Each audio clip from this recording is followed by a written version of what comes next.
नमस्कार, स्वागत है आपका बिहार समाचार में। नीतीश कुमार का शपथ ग्रहण हो गया और बिहार में सरकार बन गई। तो अब तेजस्वी यादव ने हार नहीं माना है, अब मामला कोर्ट में जा रहा है। तो वहीं राजद ने जनता का आह्वान किया है, अब सड़क पर उतरकर हिसाब मांगा जाएगा। महागठबंधन की सरकार बने, तेजस्वी मुख्यमंत्री बन सके, इसके लिए बड़ी खबर है। तो आज की बड़ी खबरों पर बात करने से पहले आपसे अनुरोध है, कृपया वीडियो को एक लाइक अवश्य कर दीजिएगा। आपका लाइक करना ही हमारी मेहनत का फल होता है। तो नई सरकार तो बन गई है, लेकिन जिसका डर था वही हुआ। आखिर विपक्ष ने नया मोर्चा खोल दिया है, उन्होंने ऐलान कर दिया है, उन्होंने जनता को आह्वान किया है और सड़क पर उतरने को कहा है। आरजेडी के अनुसार जनता ने अपना जनादेश दे दिया था, उन्होंने तेजस्वी यादव को मुख्यमंत्री के तौर पर चुना था। तो आरजेडी कह रही है कि ऐसा नहीं हुआ, लेकिन सड़क पर उतरकर इस मुद्दे का हिसाब मांगेंगे। सरकार को अब जवाब देना पड़ेगा, एक एक बात का जवाब देना पड़ेगा। और आरजेडी नेता मनोज झा ने तो खुला आह्वान कर दिया। उन्होंने कहा कि बिहार के प्रिय युवाओं, संविदा कर्मियों, नियोजित शिक्षकों, अतिथि शिक्षक, जीविका दीदी, आंगनबाड़ी सेविका या सहायिका, रसोईया साथियों, बदलाव के आपके जनादेश को शासनादेश ने बदल दिया है। तो आइए अब सड़क पर उतरकर एक एक मुद्दे का हिसाब मांगे। अब आरजेडी ने आंदोलन का आह्वान कर दिया है। ऐसा प्रतीत होता है कि आर पार की लड़ाई होने वाली है सरकार और जनता के बीच। मनोज झा ने तो यहां तक कह दिया था कि कम वोटों से हारने वाले सीटों को लेकर वकायदा हम सुप्रीम कोर्ट में हैं और ये बात एनडीए वाले भी स्वीकार करेंगे। और यदि आपको भी लगता है कि जनता के जनादेश को धन, बल और छल से बदल दिया गया, तो वीडियो को लाइक जरूर ही कीजिएगा। आप जरा दैनिक भास्कर की इस न्यूज को देखिए कि तेजस्वी ने नहीं मानी है हार और कानूनी लड़ाई लड़ने के लिए दिल्ली में कर रहे हैं विमर्श। पोस्ट बैलेट की गिनती का मामला अब जा सकता है कोर्ट पर। और जैसे कि एनडीए और महागठबंधन में 12,000 वोट का अंतर है, तो 15 सीट से कैसे आगे हो गई आखिर एनडीए। और राजद का दावा है कि उसे 130 सीटें मिली है, वो जीता है चुनाव, लेकिन उन्हें वोट की गिनती में हराया गया है। और उनका ये कहना है कि हम इंसाफ लेकर रहेंगे। महागठबंधन कैसे कानूनी लड़ाई लड़ सकता है और उस पर चुनाव आयोग के रिटायर्ड अफसरों की क्या राय है, इन सब पर तेजस्वी दिल्ली में बात कर रहे हैं, राय ले रहे हैं। तय माना जा रहा है कि मामला न्यायालय में जाएगा। कोर्ट का दरवाजा खटखटाने पर उसके क्या क्या परिणाम हो सकते हैं, उस पर विचार विमर्श हो रहा है। और राजद का कहना है कि 15 सीटों पर मतों की गिनती में बड़ी गड़बड़ी हुई है। पोस्टल बैलेट की गिनती में 900 तक वोट रद्द कर दिए गए और राजद को हरवाया गया। और तेजस्वी यादव ने आरोप लगाया है कि सीएम हाउस के इशारे पर वोटों की गिनती में गड़बड़ी की गई और पोस्टल बैलेट की गिनती पहले की जानी थी, लेकिन आखिर किसके दबाव में उसकी गिनती सबसे बाद में की गई। और उन्होंने कहा है क्योंकि नियोजित शिक्षकों ने बड़ी संख्या में वोट किया था और नियोजित शिक्षक तो सरकार के विरोध में ही बोलते रहते हैं और इसलिए पोस्टल बैलेट के वोट रद्द कर दिए गए। लेकिन तेजस्वी यादव ने हार नहीं मानी है। चुनाव परिणाम के बाद भी उन्होंने प्रेस कॉन्फ्रेंस में कहा था कि हम हारे नहीं हैं, नतीजा हमारे पक्ष में रहा, फैसला उनके पक्ष में आया। नीतीश कुमार का शपथ ग्रहण हो गया है, वे फिर से मुख्यमंत्री बन गए हैं बिहार के। तो सीएम नीतीश पर प्रशांत किशोर का तंज और कहा थके हुए नेता के प्रभावहीन शासन के लिए तैयार रहे बिहार। शपथ ग्रहण के बाद चुनावी रणनीतिकार प्रशांत किशोर ने नीतीश कुमार को मनोनीत मुख्यमंत्री कहते हुए बधाई दिया और साथ ही उन्हें कहा कि बिहार को कुछ और सालों तक एक थके हुए और राजनीतिक रूप से महत्वहीन हो गए नेता के प्रभावहीन शासन के लिए तैयार रहना चाहिए। और प्रशांत किशोर का वो ट्वीट भी आपके सामने है। बिहार में सरकार तो बन गई, तो इसके बाद खबर आ रही है कि 17वीं विधानसभा का पहला सत्र 23 नवंबर से आरंभ होगा। कहना है कि 17वीं विधानसभा का पहला सत्र 23 नवंबर से आरंभ होने की संभावना है और इस पर मंगलवार को होने वाली नई सरकार की पहली बैठक में सहमति ली जाएगी और ये माना जा रहा है कि विधानमंडल का ये सत्र 1 सप्ताह का हो सकता है। और बड़ी खबर यह है कि सुशील मोदी को डिप्टी सीएम के पद से हटा दिया गया है। अब नए उप मुख्यमंत्री हैं बिहार में। तो आपको क्या लगता है, सुशील मोदी को पद से हटाना बीजेपी के लिए सही है? यदि हां तो वीडियो को लाइक कीजिए और यदि नहीं तो डिसलाइक कीजिए। आरजेडी नेता जगदानंद सिंह ने एक विवादित बयान दे दिया। उन्होंने कह दिया कि बीजेपी ने जनादेश के साथ किया है बलात्कार और नीतीश कुमार उसी की पैदाइश।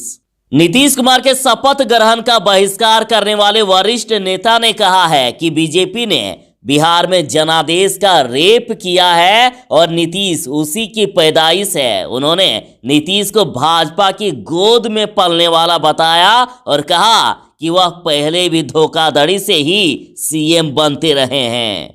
और जगदानंद सिंह ने न्यूज एजेंसी एएनआई से बातचीत में कहा कि नीतीश कुमार धोखाधड़ी से मुख्यमंत्री बन जाते थे और इस बार तो वह मुख्यमंत्री है ही नहीं। और कहा कि पूरे बिहार की जनता और बिहार के मतदाताओं के साथ भाजपा ने बलात्कार किया, डकैती जनादेश का किया है और उसी की पैदाइश नीतीश कुमार हैं। आप उनका ये बयान भी सुन लीजिए।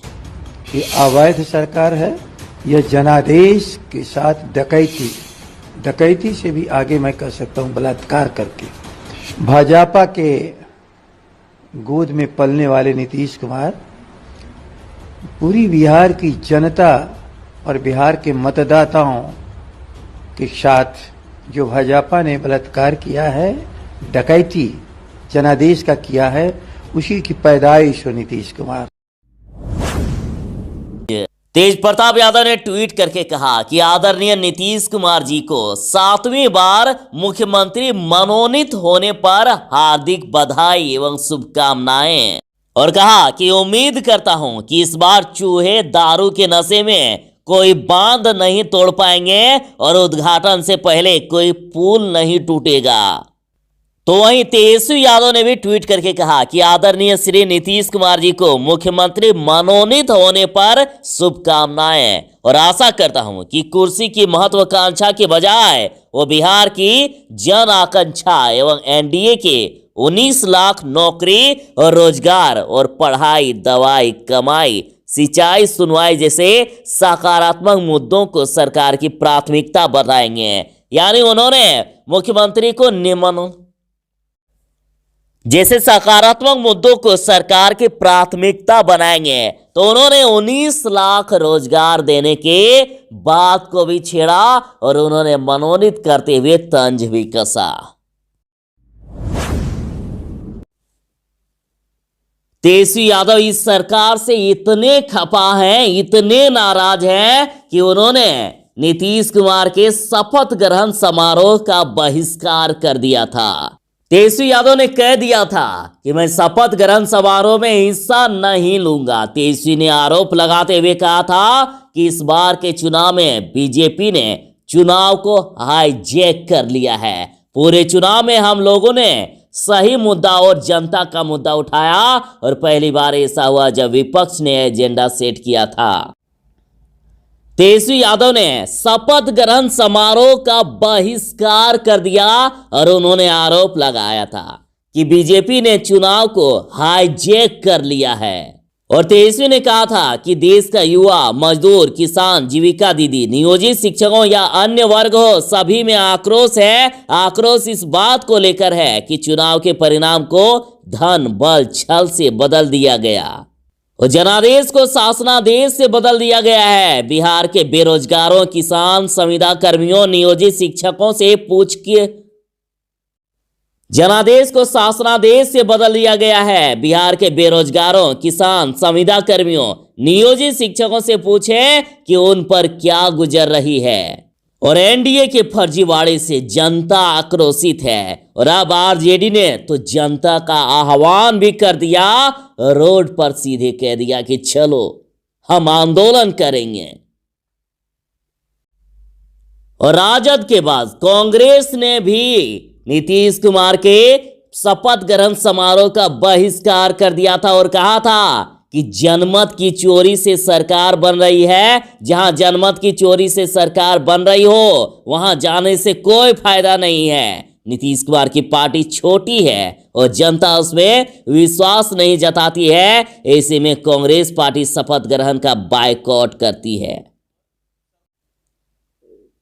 और राजद के बाद कांग्रेस ने भी नीतीश कुमार के शपथ ग्रहण समारोह का बहिष्कार कर दिया था और कहा था कि जहां जनमत की चोरी हो रही हो वहां हम नहीं जाते हैं। और राजद के बाद कांग्रेस ने भी नीतीश कुमार के शपथ ग्रहण समारोह का बहिष्कार कर दिया था और कह दिया था कि जहां जनमत की चोरी से सरकार बन रही हो वहां जाने से कोई फायदा नहीं है। और कह दिया था कि हमारी पार्टी से कोई भी नेता शपथ ग्रहण समारोह। राजद कांग्रेस में शुरू हो गई है लड़ाई। गोहिल ने शिवानंद तिवारी को बताया आस्तीन का सांप और कहा सबसे बड़ा दल बदलू। शक्ति सिंह गोहिल ने कहा है कि तिवारी कितने दफे दल बदले हैं उनको याद भी नहीं होगा, वे जदयू के नेता रहे हैं। कांग्रेस नेता शक्ति सिंह गोहिल ने कहा कि शिवानंद तिवारी कितने दफे दल बदले हैं उनको याद भी नहीं होगा और कहा महागठबंधन को कमजोर करने के लिए जो दल बदलू हैं वे कांग्रेस के ऊपर आरोप लगा रहे हैं। और गोहिल ने शिवानंद तिवारी से पूछा है कि आप बताएं कि बिहार के चुनाव इतिहास में राजद ने बिना कांग्रेस पार्टी के चुनाव लड़ा तो राजद का क्या हासिल हुआ। और गोहिल ने आगे कहा कि हार का कारण तलाशा जाए तो उनके लिए शिवानंद तिवारी जैसे राजद के नेता ही जिम्मेदार पाए जाएंगे। और कहा कि राजद के नेतृत्व को भी शिवानंद तिवारी जैसे आस्तीन के सांपों को पहचानना होगा ताकि भविष्य में ऐसा ना हो। तो अब कांग्रेस में भी इस प्रकार की बातें होने लगी है और ये अच्छे संकेत नहीं है। देखिए कपिल सिब्बल का राहुल सोनिया पर तंज और कहा लगता है हार को ही अपनी नीति मान ली है। कांग्रेस नेता कपिल सिब्बल ने पिछले कई चुनावों में पार्टी की लगातार हार के बाद सोनिया और राहुल गांधी पर निशाना साधा है। उन्होंने कहा कि लगता है पार्टी के शीर्ष नेतृत्व ने हार को ही अपनी नीति मान ली है। उन्होंने कहा ऐसा लगता है जैसे जनता अब कांग्रेस को एक विकल्प के तौर पर भी नहीं देखना चाहती है।